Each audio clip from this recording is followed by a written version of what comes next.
Howdy, howdy. Welcome on in to the pre-show before the free show. I think I shrunk a little bit. I think I'm shrinking. What an odd claim. Man, once again, like the dramatic, it's because it's dark outside, but like the dramatic lighting. It's very like. It was like, dun dun dun. I know. What did you do last night? Where were you last night? Everyone knows where I was. I was in my home office working on this magazine. I was saying it looks like a police thing, you know, where I'm aware. it's like, I know the joke you were going for. Just because you're tired doesn't mean you get to get sassy. Sure it does. In fact, I don't even need to be tired to be sassy. Don't give me that. Hello, everybody. Welcome on into the pre-show before the free show. Pickle, people know us fundamentally. For nonsense. Well, that too. Oh. But people know us, I think. How do I want to put this? Yeah. I think What are people you know us mostly as an urban planning podcast. Oh, yeah. Are we talking more zoning today or whatever? Oh, we are. Nice. Because there's a great article I want you to read. It's on the Atlantic's website, theatlantic.com. Okay. The Atlantic is usually good to read. They will publish some wild stuff sometimes that I am like, whoa, do we really need to be platforming this? But that's neither here nor there. This article is written by a gentleman named Michael Manville. Michael Manville is an associate urban planning professor at the UCLA Luskin School of Public Affairs. He the Manville. Shout out Rico. Are you done? Yep, continue. The headline is How Parking Destroys Cities. Okay?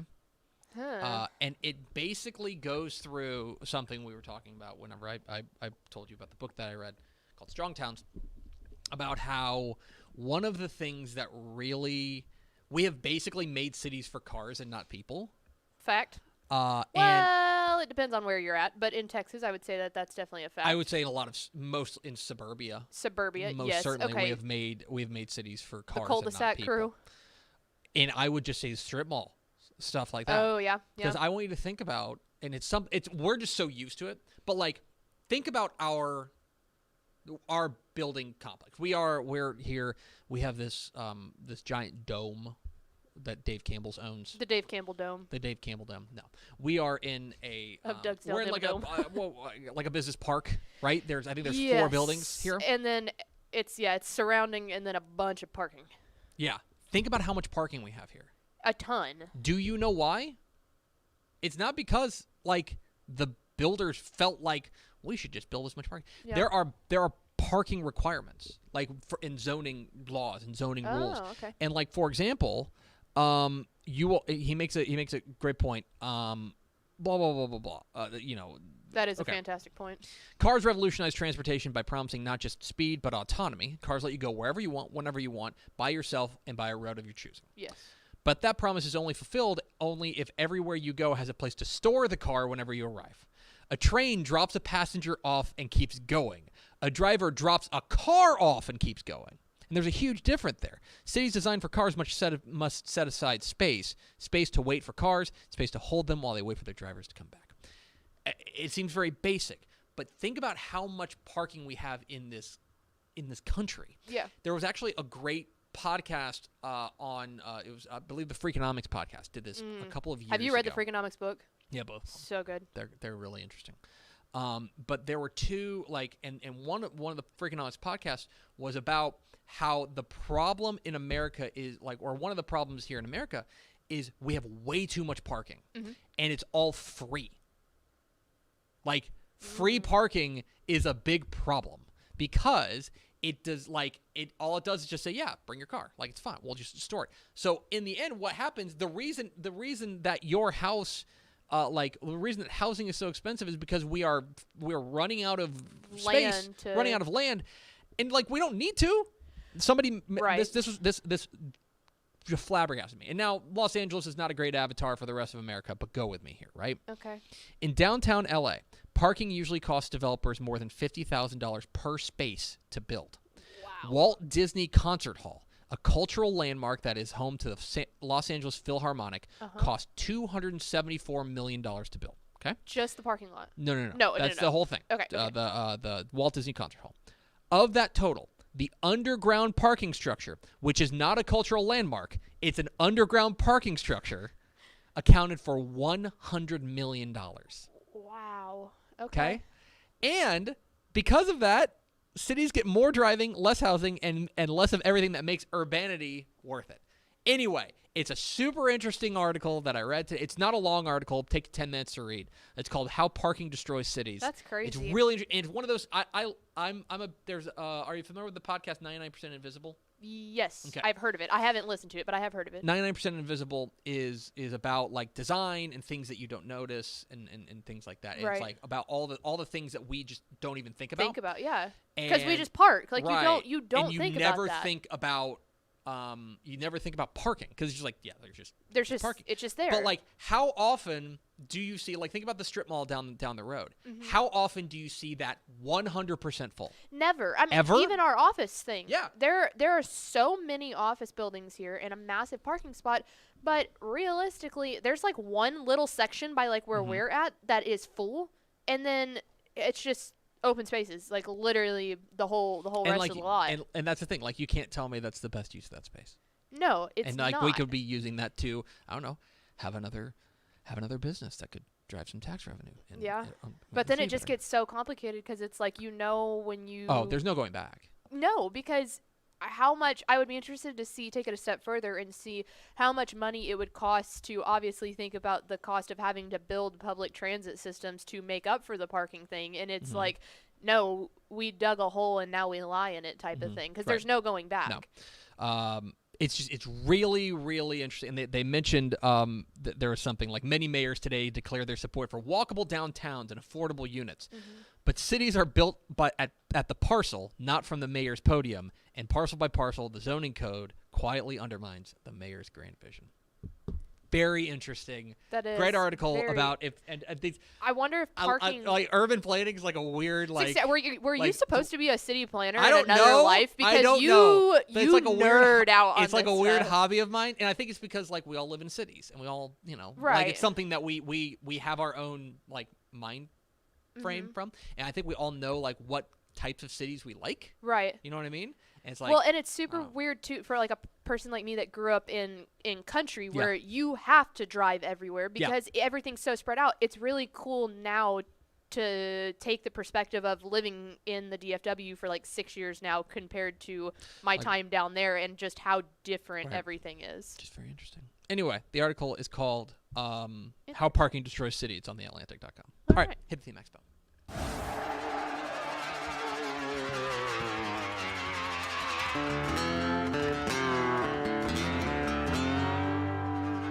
Let's go! Free money! Free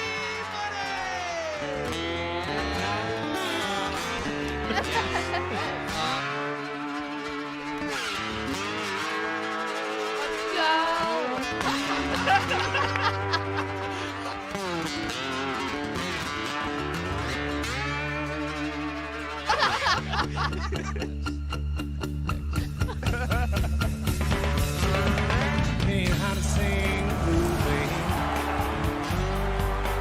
Shot glass in your hand. Yes, y'all. From the Dave Campbell's Texas Football Mothership here in beautiful Lewisville, Texas, it is Texas Football Today, a program that you watch on the internet that sometimes you'll tell your friends about. My name is Greg Tepper. I'm the managing editor of Dave Campbell's Texas Football Magazine, TexasFootball.com, a corresponding website. Thank you for spending part of your day with us.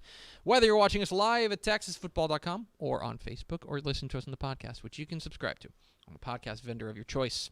Either way, thank you for doing your part to support your local mediocre internet show. I am sitting over there at the helm today, making us sound good. She is the Duchess of the Dorks. She is Ashley Pickle. Hello, Ashley Pickle. Howdy. How are you? I'm doing well. Yeah? How are you? Well, chugging along. We're 10 days away from sitting depressed, and we're 17 days away from revealing the magazine cover. So I know. I'm starting to get Exciting. real excited about the cover reveal. I'm very excited. Do you feel the juices kind of building up there? I'm geeked up.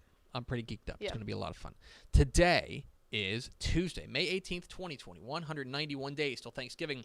Episode 1168, 1168. This is the Ned Yost episode. Ned Yost played for the Rangers in 1984. And then, Pickle, in 2016, I want to say? Is that right? There are Royals fans here screaming at me. 2015. He won the World Series as the manager of the Kansas City Royals. Yes. Is he kin to David Yost? There's no chance. No chance. The former Texas Tech offensive There's no way because I have coordinator. cousins whose last name is Yost, and it's I think it's a much more common name. Or I mean, we're all related in under the under the eyes of God. You know what I mean? We're all family. This is a Sweet Baby Jesus podcast now. Yeah, we transitioned from city planning to Baby Jesus talk. On today's show, friends, I've got a weird thought about college football realignment that was inspired by another podcast that I listened to.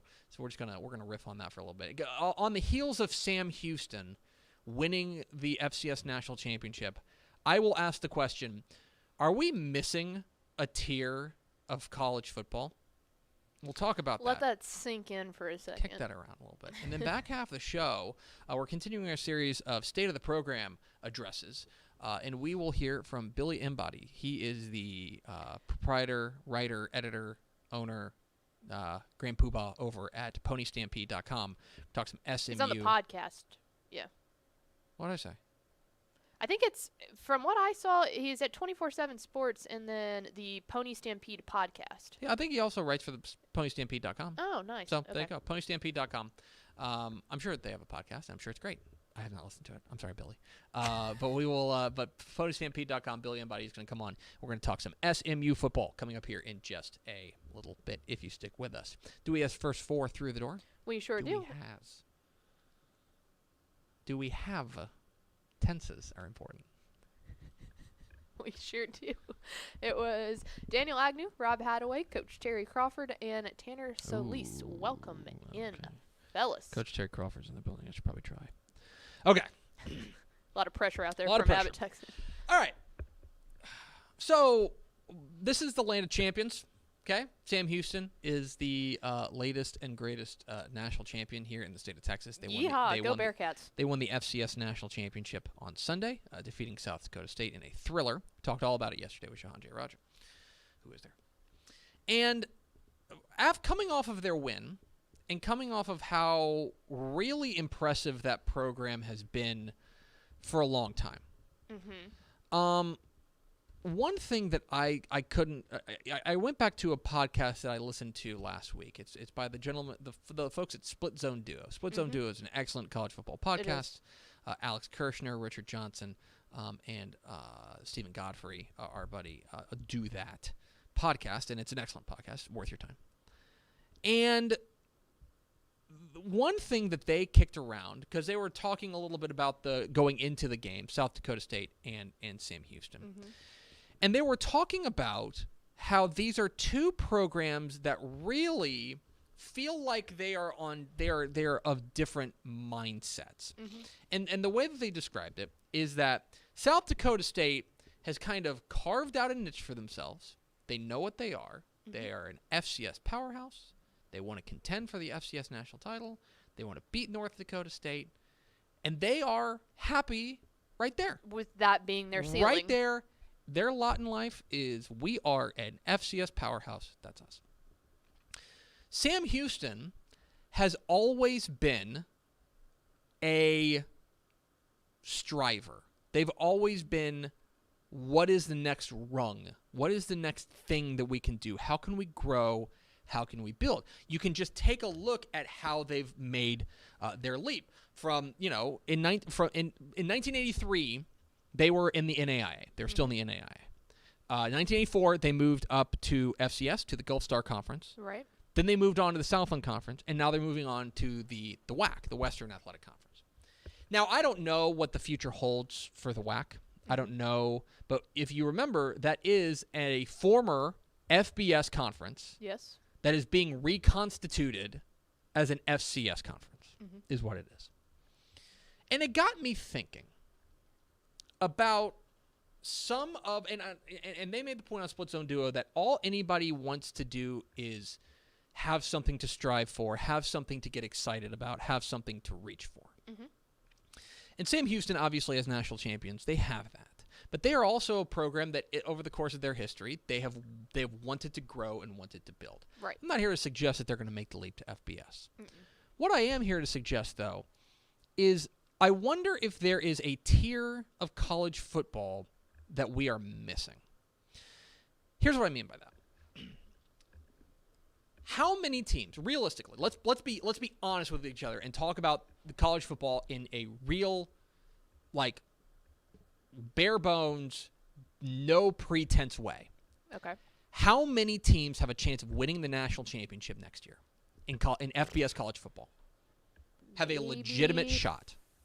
5 or 6. I would to say. Be honest I with would you? say. I would say if you want to get generous, Go 7. there's 7 or 8. Yeah. If you want to get generous, there's Right. 7 or 8 teams that can win an FBS national And championship. that is year. being generous, to be honest Right. with you. And those are the teams that you're thinking of, right? Alabama, Clemson, Clemson, Ohio State, Oklahoma. Those teams, right? They can win theirs. Yeah, you'll have a surprise here and there. Like maybe you remember Washington was in the national the playoff one year. Things like Notre Dame is in that mix. Yeah. But overall, there is this tier up here at the very top. That is elite. That is that they are eligible and can win the national championship, basically. Because there's other teams that I think we're learning in the playoff system as it exists right now are functionally ineligible for the national championship. Yeah, like a Coastal Carolina. Coastal Carolina. Functionally ineligible for the national championship. They did everything they needed to get in the playoff, and they couldn't do it. They're undefeated. Yep. They're functionally ineligible. Okay? Now, we can talk a little bit about, first of all, I think that the Group of 5, Power 5 dynamic, I reject kind of it outright, but it does matter, obviously, to the people that make the decisions, like the committee. That, like, for example, if Houston goes undefeated this year, I don't see, like, unless there's 4 other undefeated teams in power conferences, Right. I don't see a reason that they should be left out of the playoff. And yet, They will be. If there's only 4 teams in the playoffs, they almost certainly Group would of 5 be. is not getting in. They're never getting in. They're not going to They're get not in. going to get in. Like, we need to be honest with ourselves about the way that things are and set people up. get upset every single year, but That's the how reality it of the is. situation. Like, I think it stinks, Yes. but it's the reality of the situation. And so here is my question. Let's take a program like, and they use this example on Split Zone Duo, so I'll just crib off of it. Let's take a program like Louisiana Monroe, the Warhawks. Who does Louisiana Monroe have more in common with? Their football program. Do they have more in common with Alabama, or do they have more in common with Sam Houston? Sam Houston by a don't even have to think about it stretch. By a large margin. By a large margin, okay? Yet Louisiana Monroe and Alabama are competing in the same league, right? My question is there a tier that we're missing? Is there a tier of teams that, they look at like the FBS? Let's be honest. You take a look at Sam Houston State, Sam Houston. Take a look at North Dakota State and South Dakota State, and they are just there's a lot better than a lot of these teams. Right. There's a lot better, right? A lot better than a lot of the FCS teams. In the same way that Alabama is a lot better than Louisiana Monroe. Right. Right? So my question is there a tier that we're missing wherein you have these, let's call them Group of 5 schools, right? Not all of them, but some of them. Some of the Group of 5 schools who take the football about as seriously as a team like Sam Houston Okay. and stuff like that, that we can find that middle ground and that middle tier that you could find another way of contending. Because, there's always rumors about the Power 5 breaking off from the NCAA and creating their own league. I think that I have a lot of thoughts on the NCAA. I'll save that for another show. But my point is that wouldn't necessarily be the worst thing as long as I think the teams that want to compete up there. Because the thing that's keeping them up there right now is money. It's TV money, and it's and absolutely. And that that's what basically keeping them together. That's what keeping the MAC in FBS and stuff like that. Right. Yeah. It's the money. They are not better than the FCS teams, But but they get to go play the so that's my question then. Is there a tier? We think about college football realignment in a way of like, is remember when Texas was going to go to the Pac-12? Like Texas going to go to the Pac-12, right? Here's my thought. What if we rip things up a little bit more and we say, you know what? Let's admit that there is this upper crust of FCS and this lower crust of FBS.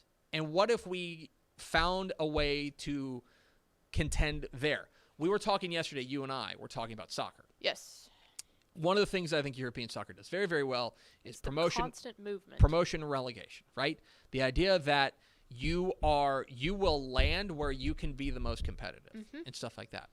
And 3 teams go up when 3 teams go down. Because right now, like I think if you plugged Sam Houston, this team, now obviously there's different rules with scholarships and things like that, but if you were to plug this Sam Houston team into the Sun Belt, I think they do some damage. Yeah. I'm not saying you can't tell me they wouldn't be competitive against Texas State. I'm not saying they're going to go out there and they're going to beat Coastal Carolina, but what I am saying is that I think they'd be competitive in most of their Sun Belt games. And so my question is, again, just spitballing, it's May, it's the offseason, whatever.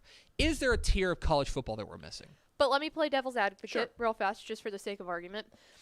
If we were to combine the upper echelon, or like the good group of 5 schools per se, and the good FCS schools, and you take it and put those together and then put the bottom half of the FBS schools with the bottom half of that, does that still negate the fact that there will most likely be some sort of a gap? It's almost like you need the bad FBS schools to go with. Like, if you're going to make another level, you got to put the bad with the good to see. Yeah, you've got it. You've got Vanderbilt.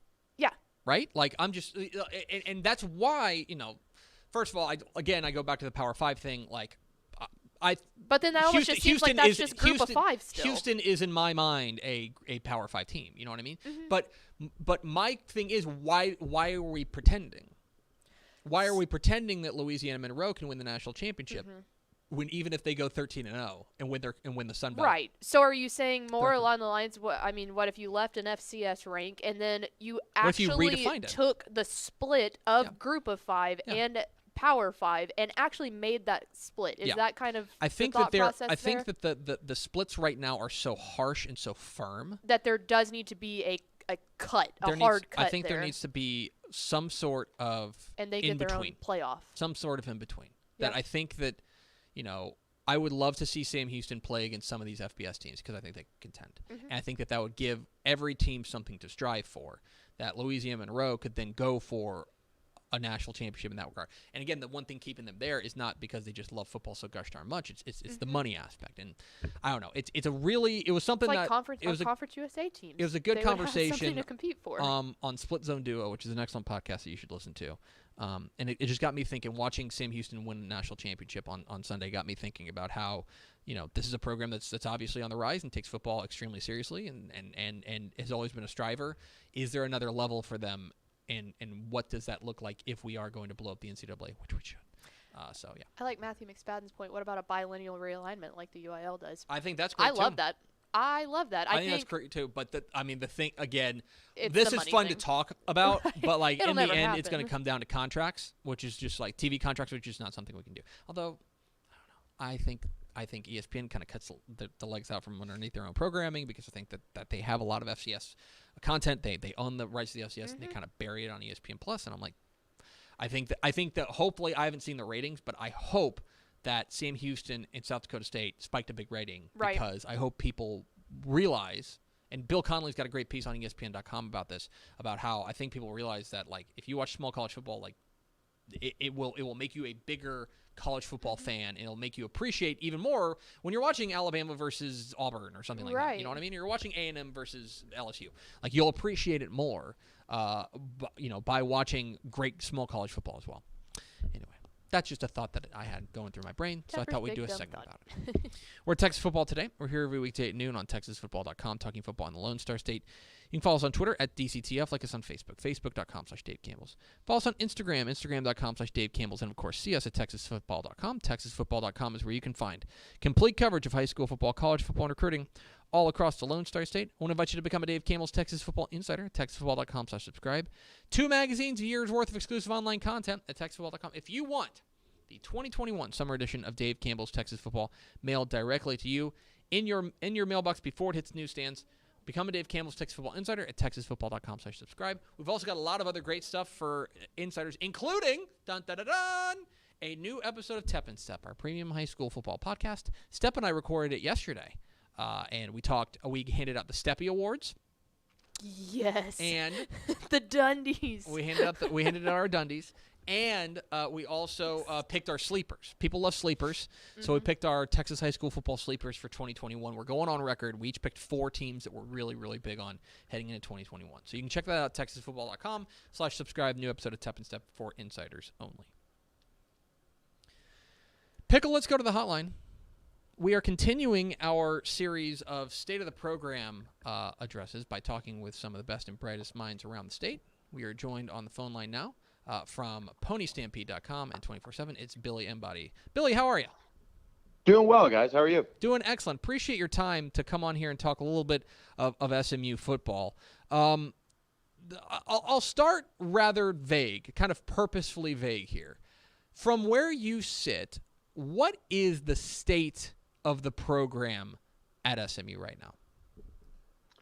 Yeah, I think it's on the precipice of being a true conference title contender. We've seen them show some flashes, especially in the 2019 season. They went into that Memphis game undefeated and just fell short. A couple bounces here or there, kick return for a touchdown, and they end up going down on that nationally televised game. And they kind of fell off after that, and that's kind of been the thing over the last 2 seasons that has kind of plagued SMU, is finishing the season strong. That 2019 season, they lost to Memphis. They lost to, I believe, Tulsa, or they had another late loss in the season. They end up at the Boca Raton Bowl and don't even show up, get off the bus. So this next year in 2020, it was weird. They kind of started out well and beat Memphis. They got that monkey off its back, and then they played a tough game against Cincinnati that was a lot closer than the final score indicated. They just didn't get it done in the red zone in that game, and things fell apart late. But I think that's kind of been the thing, is that they haven't finished the way they wanted to. This year, from just talking with Sonny Dykes, talking with players, being around the program a lot, the thing I see that's a little different is the depth. The depth of this program is standing out to me a lot more. That's been the issue for them for the most part, and finding players that can make stops defensively at key moments.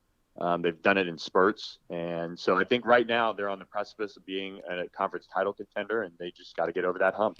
One thing, and you're a guy who's got your finger on the pulse of the recruiting world, really, really tight. One thing that I think has been really interesting about SMU and the build that they've had over the course of the past couple of years has been they've been very, very active in the transfer portal. They've been very active bringing in transfers. Of course, Shane Buechele, our cover boy in 2020, transferred from Texas. They've been very active there and very successful there. Do you get the feeling that that is a long-term strategy, or was that Sonny Dykes and staff kind of getting the program heading in the right direction, and now they'll maybe pivot more towards the high school ranks? So it's going to be interesting this year, and I think colleges across the country in 2022 recruiting classes are going to take this approach in a way, and it's be very selective. One, you've got rosters that now are kind of overloaded in a way with those players with the extra year. Everyone on the roster got an extra year, so planning around all of that is kind of the toughest thing that these coaches and these player personnel guys have to do. And I think SMU is going to be the same for this cycle. They're going to be selective. This is the first time that coming June 1 that they'll be able to have really these 2022 guys on campus in well over a year.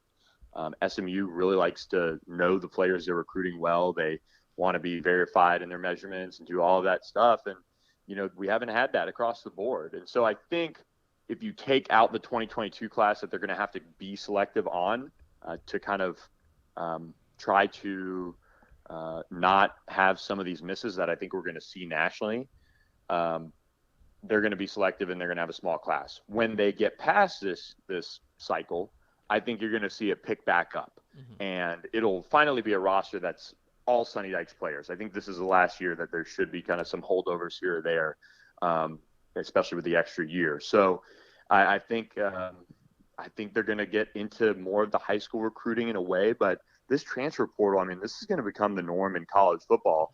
SMU just kind of has become this destination in a way because it's in Dallas. I mean, you can look at a lot of programs that are in big cities that are trying to take advantage of it. SMU got on it early.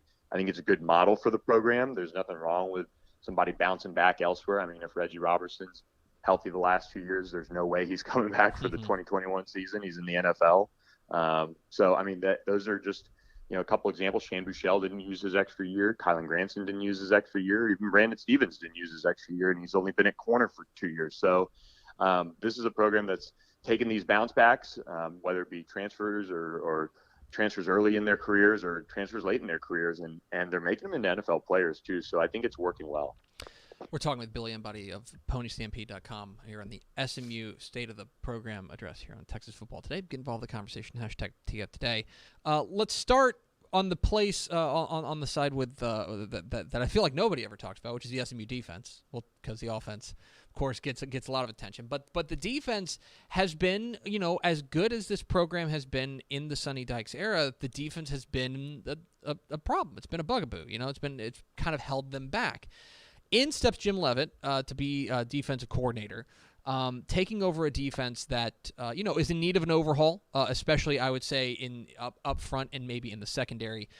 When you take a look at the personnel that's on hand and with what Jim Leavitt's going to do you get the feeling that this is a unit that can take a step forward in 2021? I do, and I think we've kind of seen the wheels turning in the right direction under Kevin Kane the last couple of years. I think he did a good job. I think he was poised to have a good defense coming back this year, and being able to finally kind of put an exclamation point on the transformation that he had been putting in place. But obviously he went up to Illinois, went and worked with one of his best friends, Brett Bielema, and is now associate head coach up there. But I think Jim Leavitt, and you look at his track record of taking over defenses, they've improved dramatically under his direction wherever he's really been in that first year. And I do expect SMU to be able to do that. I think it's a group that, when I look at the defensive line, it's got too deep across the board. They have some guys that probably fit a little differently than they might want, but they're athletic. They've got some strength. They need a pass rusher. Linebacker, because of that extra year of eligibility, has a lot of guys with experience, a lot of different players. They moved Kiki Burns, a former two-way standout for Pittsburgh and a 4-star recruit, over to defense, and he's playing outside linebacker and looked honestly really, really good. And it's where a lot of coaches, I think, around the country are wishing they would have gotten him in the recruiting process. But corner's been an issue. They have some depth. They're bringing in Jahari Rogers this summer, who's a former 4-star, and they have Brandon Crosley, another 4-star. And then veterans like Armani Johnson back in the fold, and they're high on Brian Massey, who's a young corner out of Katy in the 2020 class, and safety has some depth. So I think all that said, they've got a lot of pieces back. They've got to find out how they fit. Jim Leavitt, one thing he demands is a lot of effort. I mean, he got after him, and Kevin Kane was no stranger to yelling and screaming and bringing the energy, but Jim Leavitt was a whole nother animal this spring. I think if the players do buy in, like I think they're going to, they've got a chance to be really improved defensively. And then there's the offense, which is, hasn't been a problem, although they face an interesting challenge this year. The way that I see this offense right now is running back, check. Things look really good there. Offensive line, check. Things look really good there. Receiver, are you kidding me? Check. Fantastic. What do you got there? And then there's quarterback, and there's upside, and there's, talent there, but not necessarily a known commodity. Do I have the right read on the SMU offense that they are a guy stepping into the quarterback role away and performing well away from being a truly elite unit in America? I think you're right on the quarterback part of it, because they've got Mordecai, Oklahoma transfer, who looked decent over there in that system. Coming in at certain points. They've got Preston Stone, who's got to make the adjustment to college football and was a 4-star recruit and top 100 type player. And then Derek Green, the veteran of the group, so to speak, he hasn't really played much at SMU, but he's been around and been in the system. And he looked, honestly, dramatically better this spring. I mean, he really made a statement, I would say. I don't know if he'll start, but certainly made a statement in this three-headed quarterback battle.